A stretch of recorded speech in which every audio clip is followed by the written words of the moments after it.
Salut à tous, bienvenue dans The E-Commerce Society, un programme qui vous propose d'entendre chaque semaine la voix de ceux qui font le marché du e-commerce en français dans le son, international dans le ton. Ce programme est soutenu par Solocal. Ce contenu est accessible également en podcast sur les principales plateformes d'écoute. Cette semaine, notre thème est le suivant, comment vendre à la génération Z. La génération Z, ou les jeunes ayant entre 15 et 25 ans, attise aujourd'hui plus que jamais la curiosité des annonceurs. Nous estimons en effet que seulement 45% d'entre eux regardent la télévision et que 69% sont en général dérangés par la publicité. Née avec un smartphone dans la main et un accès illimité à l'information en seulement quelques clics, cette génération casse les codes tant sur la manière de vivre que sur leur manière de consommer. Avec nos invités, nous verrons donc en quoi le modèle de consommation de la génération Z diffère-t-il de celui des générations précédentes, quels sont les meilleurs canaux pour s'adresser à la génération Z, à quel message la génération Z est-elle sensible. Pour en discuter, Vincent Juvillier, ex-collaborateur de Derwin, Aldric Degla, ex-collaborateur également de Derwin, Agathe Alain de Obviously. Bonjour à tous, bienvenue dans The E-Commerce Society et aujourd'hui on va parler d'une génération qui pour beaucoup de professionnels est un peu énigmatique, à savoir la fameuse génération Z. Cette génération montante qui a des codes de communication bien particuliers et pour qui les professionnels ont parfois un peu d'interrogations. On va essayer d'avoir un certain nombre de réponses, notamment comment vendre auprès de cette génération, la génération Z. Et pour commencer, on va poser cette première question à laquelle va répondre Agathe, ici présent, mais également Aldric et Vincent. Alors, je préfère mettre tout de suite tout le monde d'accord. Oui, je ne fais pas de népotisme média, mais Vincent est effectivement mon fils, mais également spécialiste, tout comme Aldric et Agathe, de cette génération qui communique énormément sur les réseaux sociaux. Et justement, Agathe, qu'est-ce que ça évoque pour toi, la génération Z ? La génération Z, donc on parle de bébés nés aux alentours des années 2000. C'est les gens qui ont 20 ans aujourd'hui. On peut parler de bébés digital parce que c'est vrai qu'ils sont nés alors que Internet était déjà démocratisé dans la société. En tout cas, les usages étaient déjà bien ancrés. Et donc, c'est une génération qui a grandi en connaissant le digital tous les jours, dès leur plus au biberon. Voilà. Ouais, on peut confirmer. Je parle des parents dont je fais partie. Et merci Agathe. De ton point de vue, Aldric, la génération Z à laquelle tu appartiens, ça fait référence à quoi ? Merci, donc je suis un bébé. Non, je suis assez d'accord avec Agathe. Je pense qu'on est une génération qui a clairement grandi, qui est née avec Internet, qui a ses propres codes sur Internet, ses propres usages comparés aux précédentes générations. Et c'est, j'ai envie de dire, une génération qui est de plus en plus vocale aussi sur ses engagements, sur ses croyances. Et comparé par exemple aux millennials, donc la génération d'avant. Donc c'est aussi ça qui est aussi intéressant. Il y a des changements et des bouleversements auxquels cette génération elle a envie de participer et elle a envie de donner son point de vue. Merci Aldric. De ton point de vue, Vincent, en quoi la génération à laquelle tu appartiens, qu'est-ce qu'elle évoque pour toi ?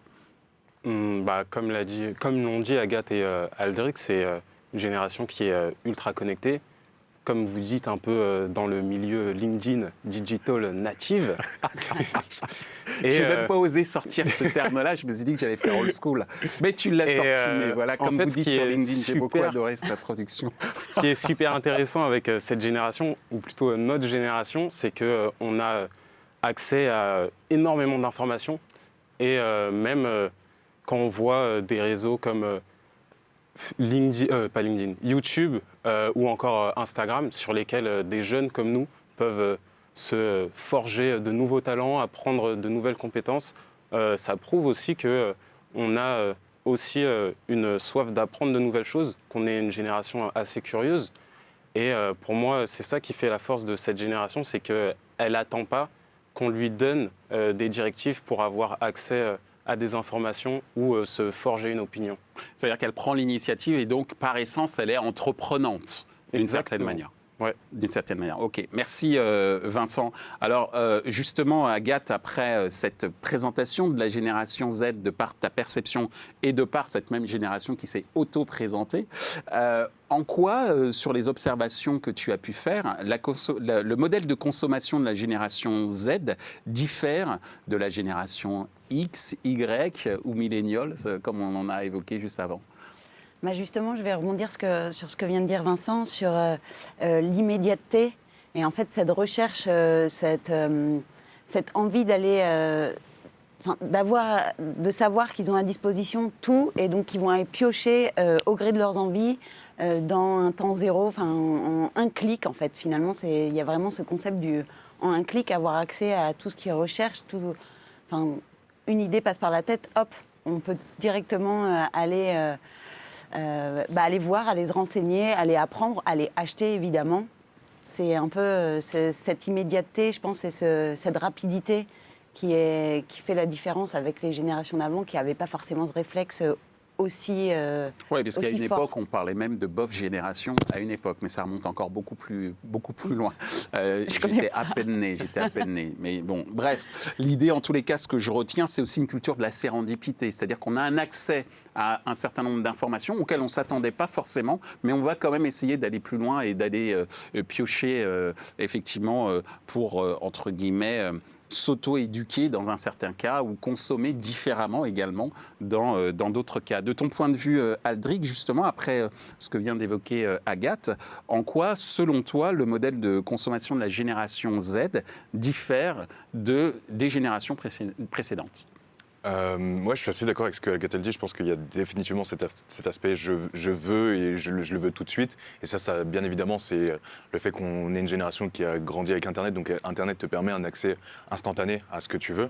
Je pense qu'il y a aussi quelque chose qui est assez intéressant, c'est si on parle de consommation, mais même dans l'éducation, où au final, comme Vincent le dit, maintenant, pour s'informer, pour aller chercher l'information, on peut vraiment aller creuser sur plein de sources et plein de sites d'information ou même sur YouTube.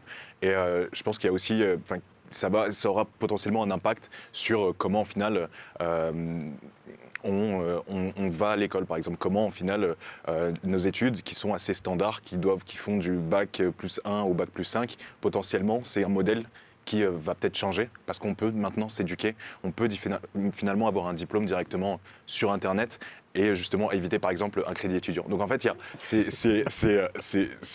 ces choses-là, je pense, qui tendent à évoluer. Et autre chose qu'on avait vu avec Vincent, c'est aussi par exemple en termes d'achat, et comment cette génération, et Vincent il pourra vous le dire mieux que moi, a aussi cette culture de, vous savez, de la seconde mode en fait. Par exemple, définitivement aller vers des fripes, aller vers en fait, des vêtements. L'occasion. Exactement, l'occasion. Et parce qu'il y a cet engagement aussi qui est social, environnemental, qui est aussi très présent pour eux. Ouais, donc effectivement, donc cette notion de valeur, de disrupter un petit peu l'éducation à travers des normes qui éclatent, parce qu'effectivement, on a accès à un certain nombre de modèles, soit d'éducation, d'information, et effectivement, cette envie d'aller vers une quête de sens dans la consommation pour travailler, j'allais dire, pour consommer un peu plus de fripe, et c'est notamment vrai sur la mode. Alors Vincent, comme vient de le dire Aldric, est-ce que tu confirmes ? Ouais, je confirme. Avec Aldric, on a beaucoup bossé aussi sur des sujets de ce type, sur justement les usages de cette nouvelle génération, un peu comment comprendre, comment on fonctionne, comment il fonctionne. Et on le voit par exemple avec la mode et le luxe. Avant, le luxe, c'était quelque chose qu'on ne voyait pas forcément chez des gens très jeunes. Et maintenant, c'est devenu, notamment grâce à Instagram, le luxe est devenu quelque chose de limite normal. Les prix sont certes exorbitants, mais ça choque même plus un jeune d'aller s'intéresser à des grandes marques de luxe. Et la consommation de ce type de produit, le fait de l'afficher, ça a toujours mis la personne en avant, mais maintenant c'est devenu quelque chose de limite de banal de porter du Balenciaga, du Gucci ou ce genre de choses. C'est devenu quelque chose qui fait partie du quotidien. Alors justement, puisqu'on parle du quotidien et de cette disruption, si je vais reprendre ce mot que on ne voit beaucoup sur LinkedIn, pour reprendre un petit peu la petite blague de tout à l'heure, mais qui peut-être est un mot en train de passer en désuétude, parce qu'on est en disruption permanente, d'une certaine manière, de par les informations que vous recevez et que nous aussi, ancienne génération, recevons, mais sans doute que la génération Z s'y adapte beaucoup plus rapidement que les anciennes générations. Mais justement, pour cette génération Z, et là, je vais faire appel à votre expertise en tant que collaborateur au sein d'agences, et notamment pour toi, Agathe, qui travaille pour l'agence Obviously, une agence internationale. De ton point de vue, quels sont les meilleurs canaux pour s'adresser à la génération Z ? En fait, je pense que c'est justement une génération qui a l'habitude d'être face à une diversité de canaux très large, donc le digital évidemment, mais aussi dans la rue, ça peut être l'affichage. En fait, je pense qu'ils ont cette ouverture et cette réceptivité qui est quand même décuplée par rapport à d'autres générations précédentes. Et je vais revenir aussi sur la consommation dont on parlait tout à l'heure. C'est cette consommation permanente, en fait. C'est-à-dire que ça soit du contenu digital numérique ou matériel, donc aussi bien acheter une paire de chaussures, mais aussi écouter de la musique, regarder un film. Voilà, on est vraiment dans cette constance, en fait, une consommation constante. Ça, je pense que c'est aussi un aspect qui est important à mettre en avant par rapport à cette génération. Et justement, pour apprivoiser cette consommation constante, ce serait quoi les meilleurs canaux pour évidemment, donc, sur le digital, en parlant des réseaux sociaux, c'est inévitable. Enfin, c'est un sujet central, je pense, par rapport à cette génération. Tu parlais de LinkedIn, mais il y a aussi TikTok, aujourd'hui, qui a pris une ampleur assez phénoménale. Et on voit qu'il y a un clash, en fait, entre cette génération-là et les générations d'avant, parce qu'il y a beaucoup de gens qui disent « Ah, mais je comprends pas, mais c'est genre un réseau social extraterrestre pour beaucoup d'autres générations. » Ils vont dire « Mais c'est quoi ce truc? Ils passent leur temps, ils sont là. » Enfin, voilà, ça... Autant je pense qu'Instagram a réussi à rentrer sur plusieurs générations. Oui. On a aujourd'hui un panel, évidemment, c'est quand même focus sur les plus jeunes, on va dire les moins de 40 ans. Mais il y a quand même des seniors, on va dire, qui sont sur Instagram. Sur TikTok, beaucoup moins. Oui, beaucoup moins. Mais peut-être que c'est parce que le mode de consommation qui est, comme tu l'as évoqué tout à l'heure, beaucoup dans l'immédiateté, dans le recyclage permanent du contenu, etc. Ça peut être un petit peu perturbant pour une génération qui prend son temps, possède les produits pendant un laps de temps très long, plus ou moins long, etc. C'est peut-être pour ça, oui, pour moi, pour être tout à fait clair, TikTok... c'est vraiment une césure en termes de...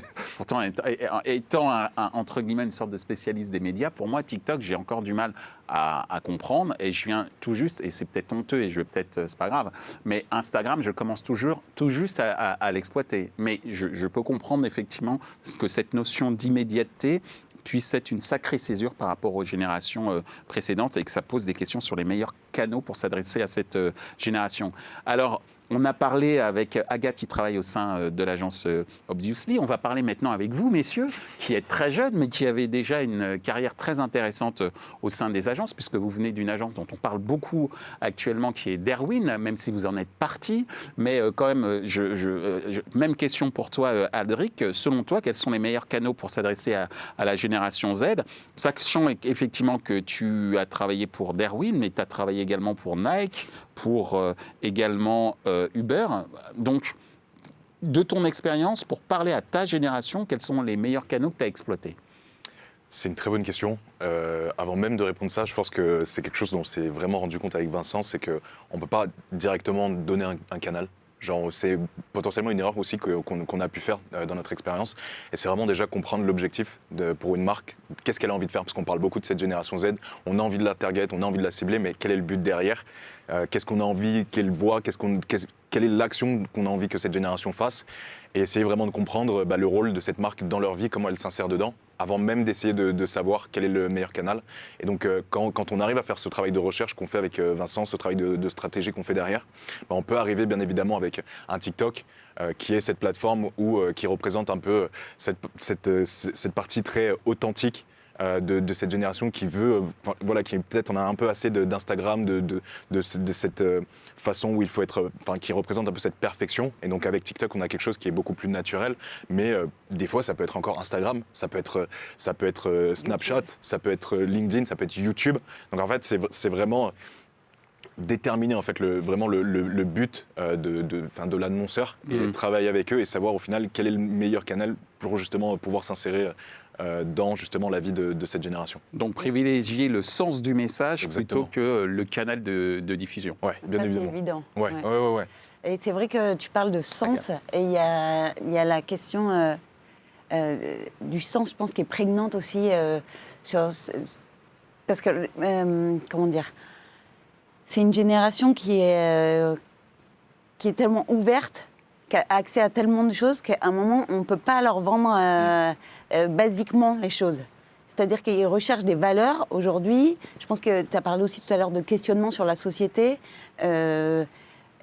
Voilà, cette quête de sens et l'engagement des marques sur le futur. Une vision mass market ou mass communication ne fonctionne plus sur cette génération, moins bien, on va dire. On ne peut pas se contenter de ça, on va dire, en termes de communication. Oui, ça peut être mass market, ça, c'est pas forcément. Je ne ferai pas une différence. D'accord. C'est pas le fait que ça soit mass market ou pas, mais c'est le message qu'il y a derrière. Oui, ok. Il va renvoyer à quoi? À quelle valeur? Quel est le sens? Tu parlais d'objectifs, on est là-dedans, mais en plus, on attend un engagement aujourd'hui des marques. D'accord. Et cette génération est très sensible à ça, je pense. Merci Agathe, merci Aldric. Alors Vincent, de ton point de vue, j'ai bien compris ce qui était important, plus que les canaux, c'était le sens du message. Mais quand même, je réitère, parce que je suis têtu, tu le sais très bien, c'est quoi de ton point de vue les meilleurs canaux pour s'adresser à la génération Z? Déjà, on est un peu une génération qui est beaucoup portée sur l'image, tout ce qui est vidéo. Mais pour une marque, je pense qu'il ne suffit pas simplement de poster une pub ou de dire ça c'est fait pour toi et achète-le maintenant. Je pense que maintenant, la nouvelle génération, elle veut autre chose. Elle veut que la marque propose du contenu. On le voit sur divers canaux, même des marques qui essayent de s'insérer sur TikTok, vu qu'elles ne comprennent pas comment ces jeunes fonctionnent. C'est des jeunes qui ont...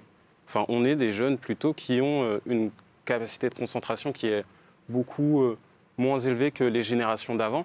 Donc tout ce qui va vite, nous on consomme ultra vite. TikTok c'est 15 secondes et après on passe à autre chose. Justement, on veut que si une marque nous adresse la parole, elle nous propose un contenu qui nous correspond et qui nous propose justement un message qui va dans notre sens et qui est cohérent avec aussi l'image de la marque. On ne peut pas voir une marque qui... Parce qu'il y a beaucoup eu aussi cette chose de ce qu'on appelle le greenwashing, des marques qui du jour au lendemain se mettent à parler d'écologie parce qu'ils ont spoté que les jeunes étaient de plus en plus concernés par cette cause et se sont mis à communiquer sur tout ce qui est vert, tout ce qui est écologie. Et on s'est rendu compte très vite que ce genre de discours, quand une marque n'est pas légitime de l'avoir, ça peut porter préjudice. Et c'est pour ça que, comme Aldric l'a dit, il faut réfléchir à...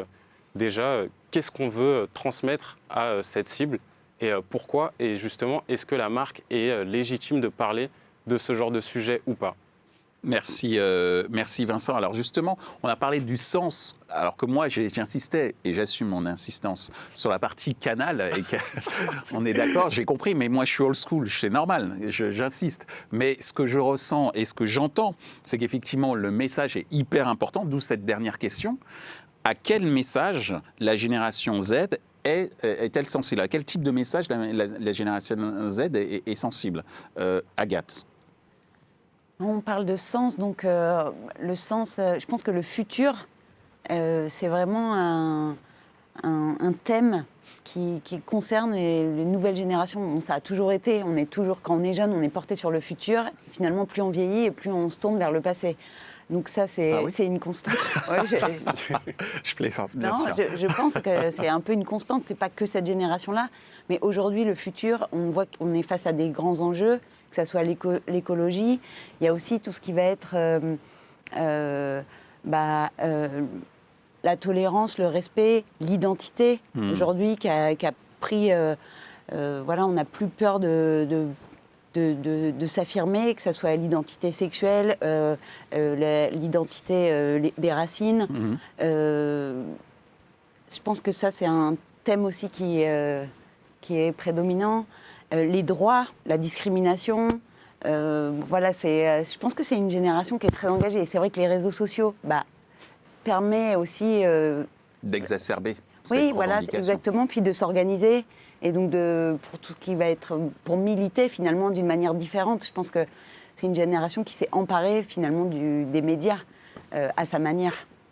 Merci Agathe. Et effectivement, c'est très intéressant sur le dernier point que quand tu dis c'est une génération qui s'est accaparée des médias à sa manière, c'est vrai que ma génération n'a pas eu accès à des médias pour pouvoir s'exprimer, ce qui a généré un certain nombre de frustrations, que ce soit sur le plan de la société, sur le plan économique, etc., où la revendication était inaudible. Et c'est vrai qu'avec ces nouveaux canaux de communication et ces nouvelles technologies, eh bien, un tas d'artistes qu'on n'aurait certainement pas vu dans les années 80, eh ben aujourd'hui sont en haut de l'affiche et ça a été l'occasion d'ailleurs de pas mal de débats sur, effectivement, est-ce que les générations du passé n'est pas une génération de frustrés concernant cette revendication de l'identité notamment, ou de sa singularité, et qu'aujourd'hui cette singularité, soit on l'accepte ou on l'accepte pas, mais en tout cas elle est là, et si on veut réfléchir à un développement économique, eh ben, il faut la prendre en compte. Merci Agathe. Donc de ton point de vue Aldric, je le rappelle, vous avez travaillé avec, quand je dis vous, je parle de Vincent et toi, vous avez travaillé ensemble, vous étiez une sorte de duo au sein de Derwin. si vous voulez. Comment vous tontons. Vous étiez les tontons. Les tontons planeurs chez Derwin. Les ex-tontons planeurs de Derwin, donc. Donc Wally va apprécier, d'ailleurs on le salue. Wally qui est le fondateur de Derwin. Donc vous, ensemble, mais déjà, on va commencer par toi, Aldric, puisque tu es planeur stratégique. À quel message la génération Z est-elle sensible selon toi ? Il y en a beaucoup. Je pense qu'Agathe, elle en a déjà cité certains. Juste avant, j'aimerais bien revenir sur ce que tu as dit. Je pense qu'il y a deux choses qui sont hyper intéressantes. Il y a le fait déjà, comme tu le disais, qu'il y a vraiment un décalage avec la génération précédente. Et il y a plein de choses pour nous qui sont tellement naturelles et normales qu'on ne comprend pas pourquoi les générations précédentes, notamment sur l'identité, sur la sexualité, il y a cette contestation, il y a cette expression qu'on aime bien qui est « OK boomer », qui est un peu genre « OK, vous avez vos points de vue, mais nous, en fait, ça nous importe même pas, parce que pour nous, c'est normal et c'est pas quelque chose sur lequel on devrait passer du temps, on devrait commencer à avoir des débats dessus ». Et autre chose qui est aussi important, c'est... Je pense que les contestations, avant, et on l'a vu encore avec ce qui s'est passé par exemple avec Black Lives Matter, il y a quelque chose où avant, quand on voulait revendiquer quelque chose, c'était beaucoup dans la rue, le message il se faisait dans la rue.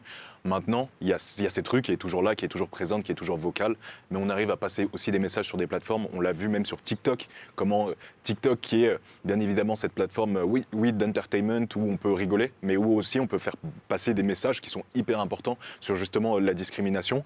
On l'a vu aussi avec avec le Covid et tout ce qui a son impact derrière, et notamment sur l'environnement, et comment, au final, cette génération elle a envie aussi de montrer l'impact que nous, on peut avoir sur la planète et quelles sont les actions qu'on peut avoir derrière. Et je pense aussi, il y a aussi un sujet qui est assez important, sur lequel on le voit aussi, il y a certaines marques qui commencent à se placer, mais qui est aussi cette santé mentale. Il y a là vraiment le Covid a aussi eu cet impact, mais on l'a eu avant. C'est une génération qui est prête à avoir, comme on le dit, qui est très vocale, qui est prête à avoir beaucoup d'actions, mais qui a aussi une pression sur elle, sur justement ce futur et à quoi il va ressembler, qui peut être une pression mentale, mais qui peut être aussi une pression familiale, qui peut être une pression en termes de richesse et en termes d'argent. Donc en fait, il y a vraiment cette question de la santé mentale de cette génération et comment elle va réussir à survivre, entre guillemets, les prochaines années. Ça veut dire que par rapport à cette santé mentale, qu'il faut faire passer des messages rassurants par rapport à ça ? Carrément. Ouais, c'est ça, et on le voit, il y a même... on l'a vu notamment aux États-Unis, mais il y a des marques comme Eastpak, donc la marque de sac à dos, qui s'est même emparée de ces sujets et qui vraiment essaye de vraiment faire parler cette génération, et en fait, qui est, OK, bien sûr, vous avez des messages qui sont forts et vous êtes engagés, mais aussi il y a cette idée il faut aussi savoir prendre soin de soi et savoir aussi échanger avec les autres à propos de soi et savoir quand ça va pas et quand il y a des moments où vous pouvez aussi échanger sur ça et justement travailler sur ça parce que c'est hyper important et on le voit, c'est quand même une grosse question qui est là. Donc ça veut dire remettre au goût du jour, enfin au goût du jour, c'est pas le bon mot, mais en tout cas revendiquer une certaine bienveillance Exactement. par rapport à son prochain. Ça fait très Pasteur ce que je dis, mais en gros, c'est aussi la raison d'être des réseaux sociaux. Carrément. C'est pas simplement revendiquer, mais c'est également partager des idées, partager des ressentis pour au moins ne pas se sentir seul. Et surtout qu'en ce moment, on en a quand même pas mal besoin et le confinement l'a pas mal montré. Merci Aldric pour ce point. Vincent, donc comme je l'ai dit tout à l'heure, tu as travaillé avec Aldric au sein de Derwent. Tu as travaillé notamment sur Sony, sur Netflix, entre autres. Et donc, tu t'es adressé à une génération Z, en tout cas 2 marques assez emblématiques sur la génération Z. Quels sont les messages, de ton point de vue, de par tes analyses, quels sont les messages sur lesquels cette génération, elle est sensible? C'est c'est pas super simple de répondre à cette question. Parce que déjà, on est sur des marques qui sont tournées vers le divertissement. Et donc, ça va souvent être pas forcément des messages en lien avec ce qui se passe forcément dans la société, mais plus ce qui se passe en termes de divertissement. Enfin, c'est pas on est dans l'usine du rêve. C'est normal, c'est le but du divertissement. Mais si je peux revenir, parce que Agathe et Aldric ont dit presque énorme, voire presque tout ce qu'il fallait dire sur cette question. C'est ça d'être le dernier à passer, je suis désolé. Oui, et donc si je peux revenir sur quelque chose, c'est qu'on est une génération qui n'est plus passive face à l'actualité.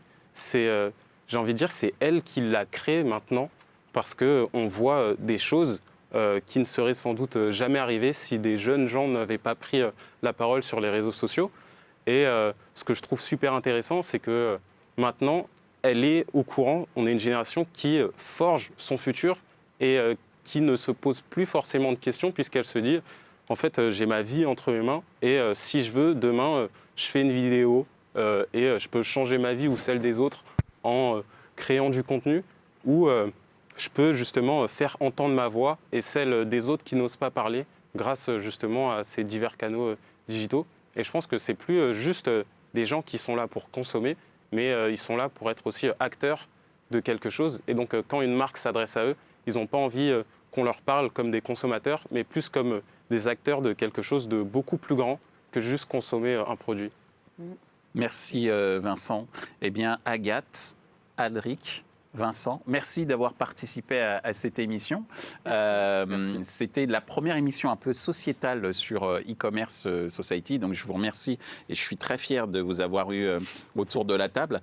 Fier d'une part, non pas seulement parce qu'il y a Vincent qui est mon fils, mais fier également parce que j'ai appris énormément de choses sur effectivement en quoi la publicité, ou en tout cas la communauté publicitaire, peut également travailler sur de la quête de sens et non pas simplement travailler sur la consommation à outrance. Et donc, je vous remercie beaucoup et je garde espoir parce que je crois que la génération Z peut nous apprendre beaucoup et c'est ce que vous nous avez démontré aujourd'hui. Donc, merci beaucoup et j'espère, pourquoi pas, à très bientôt. Merci.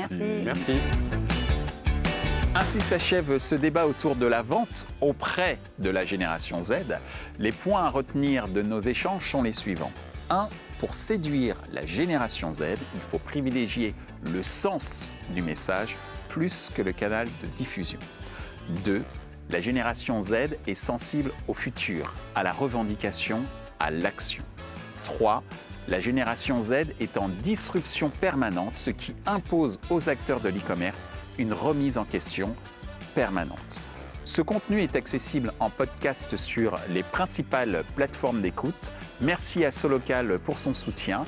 Merci à l'ensemble des équipes d'Altis Media pour la réalisation de ce programme. Post-production, traduction et sous-titrage par Uptown.